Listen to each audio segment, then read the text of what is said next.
इस वक्त मुझे ज्वाइन करें अकबर एस बाबर साहब, पुराने इमरान खान के साथी रहे, उन लोगों में शामिल थे जिन्होंने पीटीआई बनाई, नज़रियाती थे, लेकिन वक्त के साथ साथ पीटीआई के साथ वो ताल्लुक़ नहीं कायम रह सका और अब नाकिद भी हैं, केसेस का फॉलोअप भी लेते हैं। और अब रीसेंट ख़बर ये है कि अकबर एस बाबर साहब महमूद अचकज़ई के ख़िलाफ़ कोर्ट में भी जाएंगे उनकी अपॉइंटमेंट के हवाले से। बहुत शुक्रिया अकबर एस बाबर साहब, आप प्रोग्राम में ज्वाइन करें। अकबर साहब, महमूद अचकज़ई की बतौर अपोजिशन लीडर तकर्रुरी हो गई, आपके हवाले से एक बयान सर्कुलेट कर रहा है कि आप उसे चैलेंज करने जा रहे हैं। आपकी इंटेंशंस क्या हैं और ये किस बुनियाद पे चैलेंज करेंगे आप? जी, बिस्मिल्लाह रहमान रहीम। देखिए, जैसा कि आपने कहा कि मैं पीटीआई के फाउंडिंग मेंबर्स में से हूँ और एक यूनिक डिस्टिंक्शन मेरी ये भी है कि I am the only founding member and the founding leader of PTI. इसको सुप्रीम कोर्ट ऑफ पाकिस्तान ने सर्टिफाई किया, वैलिडेट किया, जो कि 13 जनवरी 2024 को जो इंट्रा पार्टी इलेक्शंस पे फैसला आया तो उसमें ये लिखा हुआ है और इनके वकीलों ने तस्लीम किया कि 8 से 12 लोगों ने पार्टी बनाई। तो ये पार्टी हमें बहुत अजीज़ थी, हमने बड़ी मेहनत से बनाई थी, लेकिन एक बड़े क्लियर मकसद के लिए। वो ये थी कि हम पाकिस्तान में रियल डेमोक्रेसी लेके आएंगे और डेमोक्रेसी को ना सिर्फ लाएंगे सोसाइटी में बल्कि उसको प्रैक्टिस भी करेंगे। तो वो जो फंडामेंटल डेमोक्रेटिक नॉर्म्स होते हैं, यानी हमारा जो बुनियादी आइन था जो जिसमें बनाने वालों में मैं भी था, उसमें यहाँ तक हम डेमोक्रेटिक थे कि हमने कहा था कि पार्टी का जो चेयरमैन है वो 2 टर्म तक होगा, उसके बाद डेमोक्रेटिकली इलेक्ट होगा। तो अब ये जो फैसला है और इस किस्म के और बहुत सारे फैसले हैं जो एक एस्पेक्ट से नहीं बल्कि वो कानूनी, सियासी और जमहूरी लिहाज से मुकम्मल तौर पे गलत है और गैर आइनी और गैर कानूनी है। और इसका एक कानूनी पहलू तो बिल्कुल साफ जाहिर है कि सुप्रीम कोर्ट का एक फ़ैसला है 2018 का, जिसमें उस वक्त के जो चीफ जस्टिस थे मिस्टर जस्टिस साकिब निसार, फिर उसके साथ मिस्टर जस्टिस अता उमर बुंदियाल साहब थे और जस्टिस इजाजुल एहसन साहब थे। तो और आयरनी है कि उसमें जो पिटिशनर थे, वन ऑफ द पिटिशनर्स वो इमरान खान खुद भी थे। तो उन्होंने ये मुतालबा किया था कि एक शख्स जब डिसक्वालीफाई हो जाए फॉर व्हाटएवर रीजंस, तो वो सियासत पे किसी सूरत में असरअंदाज नहीं हो सकता और ये गैर कानूनी है, गैर आइनी है। तो उस पर एक बड़ा स्ट्रांगली वर्डेड फैसला, वर्डिक्ट आया, जिसमें मोअज़्ज़िज़ जज साहिबान ने ये लिखा कि it will be a mockery of the constitution and the law and the democratic values कि अगर एक शख्स जो डिसक्वालीफाइड है, जो किसी लिहाज से पॉलिटिक्स में खुद हिस्सा नहीं ले सकता, वो इनडायरेक्टली, यानी what can not be done directly can not be done indirectly, ये उन्होंने लिखा, तो वो सियासत को डायरेक्ट करे। अब यहाँ पे जो सबके सामने है कि ये जो नॉमिनेशन है, ये जो पाकिस्तान तहरीक इंसाफ के फाउंडिंग चेयरमैन है, जो इस वक्त सज़ा याफ्ता है और डिसक्वालीफाइड है, ये उनकी ईमा पे किया गया, इसमें कोई शक नहीं है। तमाम एविडेंस जो है सबके पब्लिक के भी सामने है, इन्होंने खुद दावे किए हैं कि ये उनके ईमा पे ये फैसला हुआ है। अब ये जमहूरियत की तारीख में शायद पहली दफ़ा है कि एक शख्स एक सीट जिसकी नेशनल असेंबली में हो, उसको लीडर ऑफ द ऑपोजिशन लगा दिया जाए और वो फिर एक किस्म का एक शैडो प्राइम मिनिस्टर होता है। और इसके और भी बहुत सारे पहलू हैं जो जमहूरी पहलू हैं, लेकिन इसके पीछे एक और जो बड़ा टॉक्सिक पहलू है वो ये है कि हमारी एक मुफाहमत और मुकमका की सियासत की एक हिस्ट्री रही है, एनआरओज़ रहे हैं, और इस फैसले के पीछे, इनकी नॉमिनेशन के फैसले के पीछे और जिस तरह उनको एक्सेप्ट किया गया, क्योंकि मैंने ये आवाज़ उनकी एक्सेप्टेंस जब उनकी नोटिफिकेशन उससे पहले भी उठाई थी, उसके पीछे एक मुकमका की सियासत है। यानी जो फेडरल एडवाइज़र हैं ऑन पॉलिटिकल अफेयर्स, उन्होंने उससे पहले ऐलान भी किया कि 5 बड़ों को बैठ के मशवरा करना चाहिए कि आगे कैसे जाएं।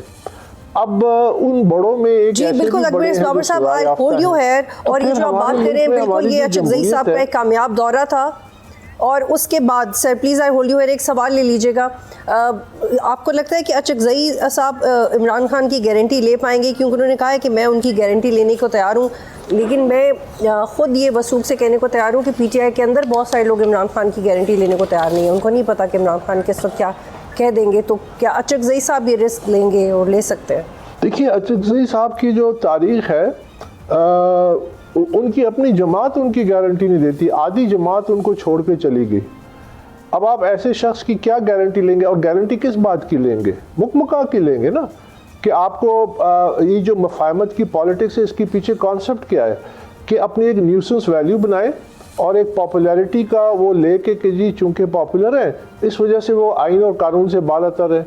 तो क्या फ्रांस में हमसे बदतर जमहूरियत है कि जहाँ पे उनकी जो सबसे पॉपुलर लीडर हैं लिपेन, उनको अभी फंडिंग के मामलात में, पार्टी फंडिंग के मामलात में उनको आने वाले इलेक्शंस में बैन कर दिया, and she was supposed to win. तमाम उनकी जो सर्वेस कहते थे she is the most popular politician in France today and she is been banned because Romania में जो उनकी दो टॉप लीडर्स हैं, they were the most popular, they were banned because they broke the law. Again उनकी जो media campaign में, social media में उस पर इल्ज़ाम था कि रूस उसकी मदद कर रहा है, which is an interference which is illegal, उन पर बैन कर दिया। अब क्या कॉन्सेप्ट क्या है? कॉन्सेप्ट ये है कि पहले आपने रूल ऑफ लॉ लाना है और उसके ऊपर डेमोक्रेसी आपने बिल्ड करनी है। अगर आप डेमोक्रेसी में सिर्फ ये देखें कि उसके पीछे कितने लोग हैं, तो वो मॉबोक्रेसी है, वो मॉब जो कंट्रोल करेगा वो कानून बन जाएगा। तो ये तो एनार्की और कैओस की तरफ हम जा रहे हैं। जब एक सिटिंग गवर्नमेंट के जो सीनियर मिनिस्टर लेवल के जो लोग हैं, जब वो एक ऐसी बात करें तो वो क्या जाहिर करे कि उनके सामने आइन, कानून और सुप्रीम कोर्ट के फैसलों की कोई वक़्त नहीं है। और वो ये क्यों एडजस्टमेंट करना चाहते हैं? वो इसलिए करना चाहते हैं कि वो उनको अकोमोडेट करना चाहते हैं कि आपको याद होगा कि जब इलेक्शंस हो रहे थे फरवरी के, उस वक्त भी एक प्रेशर बिल्ड किया था कि बस इलेक्शन करा दो और पाकिस्तान में हालात जो है उसमें ठहराव आ जाएगा और सुकून आ जाएगा और हम आगे बढ़ सकेंगे। क्या ऐसा हुआ? हरगिज़ नहीं हुआ। उसके बाद अब फिर एक मोमेंटम बिल्ड करने की कोशिश की जा रही है। और मैं उस वक्त कहता था कि देखिए, डेमोक्रेसी के फंडामेंटल्स हैं कि political parties must be democratic. यहाँ तो बादशाहते हैं, यहाँ आप जितनी जमातें बड़ी बड़ी देख लें, आप मुस्लिम लीग नवाज को देख लें, सारी फैमिली पॉलिटिक्स है ना, कि एक सदर है, बेटी वजीर आला है, भाई उनके वजीर आजम है और फैमिली मेंबर्स असेंबली में है। और पीपल्स पार्टी को देख लीजिए कि एक प्रेसिडेंट है, उनके बेटे चेयरपर्सन है, फिर उसके बाद उनकी जो फैमिली है वो सिंध में कितनी इन्फ्लुएंशियल है और दूसरी जो फर्स्ट लेडी बन गई है। पीटीआई को देख लें, उनकी सारी फैमिली जो है अडियाला के बाहर खड़ी होकर पॉलिटिकल ट्रैफिक को कंट्रोल कर रहे हैं। चीफ मिनिस्टर बदलते हैं, जेल से निकल के आते हैं, कहते हैं इसको हटा दो, इस लड़के को लगा दो। क्या मेरिट, क्या क्रेडेंशियल्स, कौन सी? अकबर साहब, एक और सवाल ले लीजिएगा। एक तो आपने ये नुकता उठाया है जो आप समझते हैं कि सारी जमातों में चूंकि जमहूरियत नहीं है इसलिए आप इतने पुरुमीद नहीं है इसको लेके। लेकिन एक इसका एंगल ये भी है कि जो गवर्नमेंट के अपने वज़रा हैं वो ये कहते हैं कि गवर्नमेंट वे केसेस बना रही है। और ये पंजाब के स्पीकर मलिक अहमद ख़ान ने रिसेंटली कहा। लेकिन जो फॉरेन फंडिंग केस था जो सबसे पहले आपने उसके ऊपर बात की थी, वो उस तरह के जो पर्टिनेंट केसेस हैं उस पर तो गवर्नमेंट कुछ नहीं कर रही। तो आप ये कह रहे हैं कि लोग चाहते हैं किसी तरह निज़ाम आगे बढ़ता रहे, इंगेजमेंट हो, और वो मुकमका करना चाहते हैं according to you. But on the other hand वो केसेस क्यों नहीं आगे चला रहे जो जिनमें सब्सटेंस है, बजाय कि दूसरे जो 3-4 केसेस हैं जिनका इतना वजन नहीं है? देखिए सब्सटेंस तो इसमें भी है। आपको याद होगा कि पीटीआई ने जब पिछले जो एक लीडर ऑफ द अपोजिशन थे, पीटीआई ने उनको चैलेंज किया था लाहौर हाई कोर्ट में। राजा रियाज जब लीडर ऑफ द अपोजिशन लगे थे तो यही स्पीकर ने अपने इख्तियारात इस्तेमाल किए थे कि उस वक्त इतने अपोजिशन के, उसमें से उनके इतने दस्तखत आ गए, पीटीआई ने उसको चैलेंज किया था और फिर वहाँ से एक अदालती फैसला आया। तो ये और ये जो सुप्रीम कोर्ट में केस है, अगेन इसमें इमरान खान खुद पिटिशनर भी थे। पर आपने बिल्कुल सही तरफ पॉइंट किया कि फॉरेन फंडिंग केस जिसमें इतने संगीन इल्ज़ामात साबित हुए अगस्त 2022 को, जिसके लिए पीडीएम पे हर लीडर ने खड़े होकर कहा कि इसका फैसला आना चाहिए और सज़ा होनी चाहिए, जिसके बारे में जब ये 22 में फैसला आया अगस्त 2 को, तो एक पूरा एक वो बना के जी अब जिन लोगों की निशानदेही हुई है, और उसमें सबकी निशानदेही हुई है कि उसमें बैंक्स में बैंक अकाउंट्स को कंसील किया गया, उसमें जाली सर्टिफिकेट दिए गए, उसमें फॉरेन फंडिंग हुई, उसमें फॉरेनर्स की फंडिंग हुई। मैं तो यही कहता हूं कि फ्रांस में भी फंडिंग के इशू पे उनके एक फॉर्मर प्रेसिडेंट सार्कोजी को जेल हो गई। आप अंदाजा लगाइए, 5 साल की सजा हो गई। और जो मोस्ट पॉपुलर लीडर हैं उनको बैन कर दिया गया। यही तो मैं आपसे अर्ज करूं, तो क्यों, जबकि वो पॉलिटिकल वावेले के तौर पे तो इस्तेमाल करते हैं, तो वो सिर्फ पावर में आने के तरीका होता है। इसकी ये दलील देती है कि बाकी जो पॉलिटिकल पार्टीज हैं उनकी भी तो फंडिंग हो रही है। 2017 में बाकी जो पीटीआई का जवाब ये है कि बाकी पॉलिटिकल पार्टीज भी फंड्स लेती हैं, उनको भी डोनेशंस भी आते हैं। और आपको याद होगा कि जब फॉरेन फंडिंग केस का मामला चल रहा था तो साइड बाय साइड बाकी जमातों के हवाले से भी दलाइल भी आते थे, वो भी साथ चल रहा था। और फिर जब बाकी जमातें इस मैदान में आई, जब वो आंसरेबल हुई, तो पीटीआई का केस भी स्नब हो गया था। आप सही कह रही है ना, तो ये आप देखिए, लेकिन आप ये जो कहते हैं उनसे ये भी पूछिए कि ये जो उन्होंने केसेस किए थे दूसरी जमातों में, मुस्लिम लीग नवाज और पीपल्स पार्टी के खिलाफ, उन केसेस को आप परसू क्यों नहीं कर रहे जब से ये इक़्तिदार से हटे?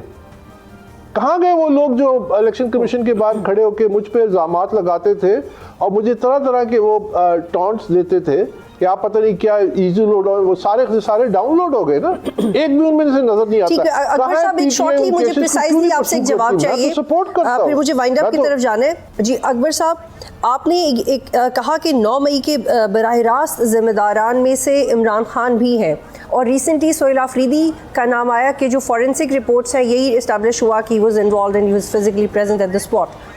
लेकिन आपने जब ये कहा तो आपने किस कॉन्टेक्स्ट में ये बात कही? क्योंकि अभी तक उनके हवाले से कोई पेशरफ नहीं हो पाई, और अभी तक यही लगता है कि शायद अगर वो थोड़ा बेंड हो जाए,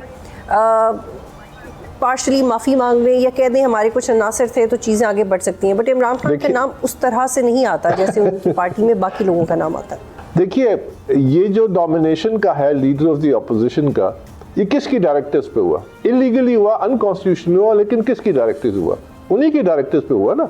अभी जब चीफ मिनिस्टर खैबर पख्तूनख्वा को तब्दील किया गया, इलीगली किया गया, अनकॉन्स्टिट्यूशनली किया गया, लेकिन किसकी ईमा पे किया गया? उन्हीं की ईमा पे किया गया ना, जेल से उन्होंने इंस्ट्रक्शंस दी थी ना। पीटीआई में ये जो एक कल्चर बन गया है गुलामी का, हमारे वक्त में ऐसा तो नहीं होता था। हम तो चैलेंज करते थे, हम तो डेमोक्रेटिकली चीजें डिसाइड करते थे with in the central executive committee. अभी पार्लियामेंट्री पार्टी वो नहीं करती, तो पीटीआई में तो पत्ता भी नहीं हिल रहा बगैर उनकी मर्जी के इशारे के। 1 साल लोगों को तरबियत दी गई, लोगों से अहद लिए गए, लोगों को कहा गया कि ये हमारी रेड लाइन है, अगर अरेस्ट किया तो the heavens will come down.